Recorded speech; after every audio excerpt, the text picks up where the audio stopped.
అందరికీ నమస్కారం. నేను మీ నాగమణి. ఈరోజు ఒక సోమందేపల్లి మండలము ఈదుల బల్లాపురం గ్రామంలో ఒక రైతు మడికి బయో ఫర్టిలైజర్ తయారు చేయాలని అనుకుంటున్నాడు. ఎందుకంటే ఇది శక్తిని ఇస్తుంది, తర్వాత ఏమన్నా పురుగు దోమ ఉన్నా కూడా కంట్రోల్ చేస్తుంది. కాబట్టి ఇది భూమికి ఇస్తే కూడా కొంచెం సారవంతంగా కూడా తయారవుతుందని మడికి ఇవ్వాలని అనుకుంటున్నాడు ఆయన. సో ఈ విధంగా తయారు చేస్తున్నాడు అనమాట. చూడండి 3 కేజీలు అలోవీరా, తర్వాత 1 లీటర్ పాలు, తర్వాత 1 కేజీ బెల్లం అన్నమాట. ఇప్పుడు దీన్ని మీకు తయారు చేసే విధానం చూపిస్తాము. కానీ ఇది ఒక 10 రోజులు, వారం నుంచి 10 రోజులు ఇది నిల్వ ఉండిన తర్వాత మనం వాడాలి. కాబట్టి ఈ రోజు ఆయన తయారు చేసుకొని మడి నాటి 20 రోజులు అయిందంట. సో అంత లోపల నెల పంట అవుతుందాక నేను పంటకు వాడతాను అంటున్నాడు. కాబట్టి దీన్ని ఇప్పుడు తయారు చేసి ఒక 10 రోజుల తర్వాత ఈయన దాన్ని వాడతాడు. ఇప్పుడు తయారు చేసేది చూపిస్తాము, తర్వాత మీకు స్ప్రే చేసేది కూడా చూపిస్తాం అనమాట. సో 2 అయిన తర్వాతే మీకు దీని గురించి వివరంగా తెలుస్తుంది. సో ఇది ఇప్పుడు ఫస్ట్ అలోవీరా ఆయన కట్ చేస్తున్నాడు.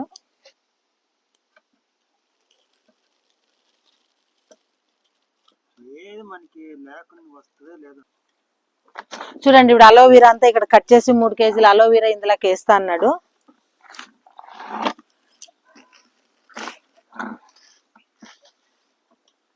చూడండి, ఇప్పుడు 3 కేజీలు అలోవీరా ఇందులోకి వేసేస్తాము. ఇప్పుడు పాలు వేసేయను.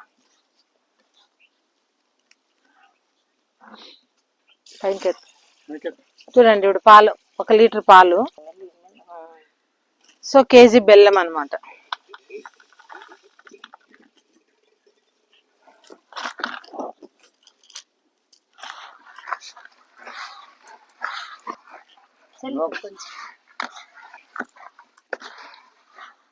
నీళ్ళు వేయదా?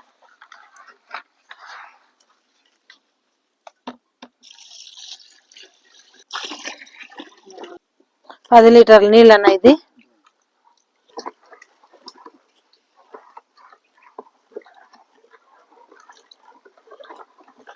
చూడన్నా, ఇంకా కలిపేయలేదు, ఎంత చిక్కగా అయింది చూడండి. ఇప్పుడు మీరు 10 రోజులు పెడతాం కదా, 10 రోజులు అయ్యేటప్పటికి ఇంకో కొంచెం బాగా అయిపోతుంది. అయ్యి ఏమైతుందంటే దీని మీద అంతా బూజు వచ్చేస్తుంది, మన బూజు ఇదంతా ఫంగస్ లాగా పాసిపోయిన దాని మీద వస్తే అట్లా అది ఏమైతుంది, మనం అది అయ్యితే మంచిది అనమాట. అట్లా వస్తేనే మనకి ఇది తయారైనట్లే లెక్క. తర్వాత అట్లా మూత పెట్టేలా నీడలో ఉండాలి. ఇది లోపల కొట్టంలో పెట్టేసేయండి. 10 రోజుల తర్వాత మీరు చూస్తే మీకు పైన అంతా ఫంగస్ వచ్చేస్తుంది. అదే మనకి శక్తిని ఇచ్చేది అనమాట. సో బూజు వచ్చేస్తుంది బాగా బురుగు లాగా. సో అప్పుడు మీరు దీన్నంతా మళ్ళీ ఇట్లా పిసిగేసేయాలి అంతా. అప్పుడు ఇదంతా కుళ్ళిపోయి పిసిగితేనే మెత్తగైపోతుంది. అది అయిన తర్వాత అప్పుడు మీరు వడగట్టేసి మళ్ళీ 1 లీటర్ 10 లీటర్ నీళ్ళు వేసేసి స్ప్రే చేసేసేది అంతే. ఇది బయో ఫర్టిలైజర్ అని, అంటే మనకు దీంట్లో ఒక జీవం ఉండే ఎరువు అనమాట. ఇప్పుడు బెల్లం వేసినాం కదా, ఆ బెల్లం వచ్చేసి మనకి మంచి చేసే సూక్ష్మజీవులు అన్నిటిని బతికిస్తుంది అనమాట. సో అంతేకాకుండా అది ఏమైతుందంటే దీన్ని బాగా పవర్ అయ్యేకి తయారు చేస్తుంది. ఇంకా పాలు వేస్తాము, కాల్షియం అంటే బలం అనమాట, మొక్క బాగా బలంగా ఉండేకి అది వేస్తాం. ఇంకా అలోవీరాలో నీకు ఏం కావాలో అవన్నీ ఉంటాయి. ఇది ఫంగస్ కూడా, అంటే మనము బూజు తెగులు ఏమన్నా ఉన్నా కూడా ఇది కంట్రోల్ చేస్తుంది. మామూలుగా కొన్ని కుళ్ళిపోయినట్లు ఉంటాయి, నల్లగా వాడిపోతుండే. ఇప్పుడు మామిడికాయలు అనుకోండి, సీజన్ వచ్చింది కదా, కాయలు రాలిపోతాంటాయి. ఎందుకు రాలిపోతాయి అనుకుంటారు మీరు? కాయ తీసి చూడండి, ఆ వెనక నల్లగా ఉంటుంది, అది శిలీంధ్రం అనమాట, అంటే ఫంగస్. దాని నుంచి కాయ రాలిపోతుంది. అప్పుడు కానీ మనం దీన్ని స్ప్రే చేస్తామంటే కంట్రోల్ అవుతుంది, కాయ రాలేదనమాట. సో ఇట్లా అన్ని రకాలు పనిచేస్తుంది అన్న. ఇది మన మొక్కకు శక్తిని ఇస్తుంది, పంట కూడా దిగుబడిని వచ్చే కూడా అవకాశం. మనము ఎన్ని మందులు తెచ్చి కొట్టేది కూడా మనం పంట బారాల భూసారం ఉండాలనే కదా. సో ఇది భూమిని సారాన్ని ఇస్తుంది, పంటకు కూడా శక్తిని ఇస్తుంది అనమాట. దాని నుంచి దీన్ని బయో ఫర్టిలైజర్ అంటాం అనమాట.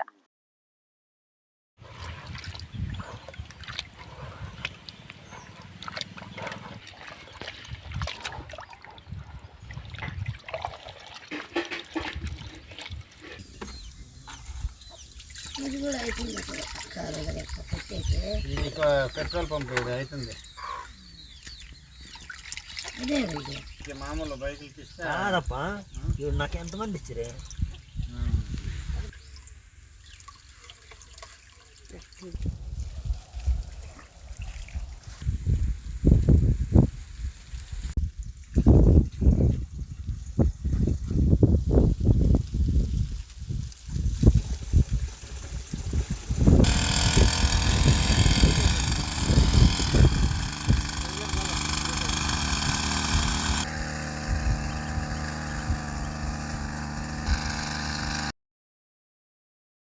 నువ్వు దీనికి ఏమేమి కొట్టినావు?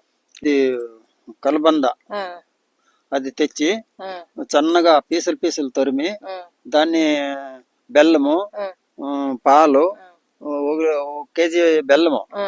1 లీటర్ పాలు తెచ్చి 3 దాన్ని కేజీలు కలబంద. కలబంద ఆ, వేసి ఆ. దాన్ని ఊరేసి ఆ, అంటే కట్ చేసినావా కలబంద? కట్ చేసి సన్న పీసులు చేసి ఆ.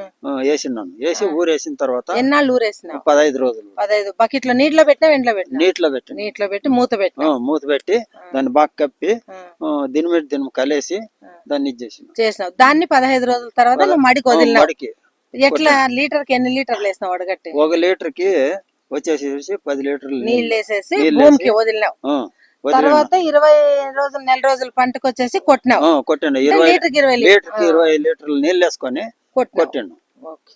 సో పంట అయితే బాగుంది నీకు? బాగానే ఉంది. ముందుకి ఇప్పటికి బాగుంది. ఏం ముందు వేరే ముందు ఏం లేదు కొట్టలేదు? లేదు మేడం, కొట్టలేదు. సో వేప అది చూడాలా పరీక్ష చేయాలని చెప్పేసి వేరే మందులు కొట్టలేదు. ఏం వడ్లు వాడినావా నువ్వు? ఇది తెలంగాణ మసూరా మేడం. మసూరా. ఎన్ని కేజీలు వేసింటావు నువ్వు ఎకరాకి? ఎకరాకి వచ్చేసి 10 కేజీల మేడం. 10 కేజీలేనా కొట్టేది? ఆహా. 10 కేజీలు. ఒక అర్ధ ఎకరాకి వచ్చి 5 కేజీలు. 5 కేజీలు. 10 కేజీలు అయితే ఎకరాకి నాటాలి. ఎకరా పైరు ఎన్నాళ్ళది నాటింటావు? పైరు నెల పైరే కదా మామూలుగా నాటేది. పంట ఎన్ని నెలలు? ఇది నెల పైరు, పంట ఎన్ని నెలలు? ఇప్పుడు వాళ్ళు 4 నెలలకి చెప్తారు మేడం. అంటే పైరుతో కలిపా? పైరుతో కలిపా. ఆ. అదేమో అవుతుందంటే మనకి ఎట్లయినా ఒక 15 రోజులు వెనకైతే. కానీ అట్లయితే నెల పైరు, ఒక 3 నెలల పంట. సో 4 నెలల పంట ఇది. 4.5 నెలలకి అవుతాయి. 4.5 నెలలు. అవుతాయి. సో వడ్లేం బాగానే అవుతాయి. అవుతాయి మేడం. చూడు ఎన్నో. కలుపు తీసినావా? కలుపు తీసేసింది అంతా. మీరు వచ్చే ముందుగా తీసేసింది కలుపు. నమస్తేనా? నమస్తే.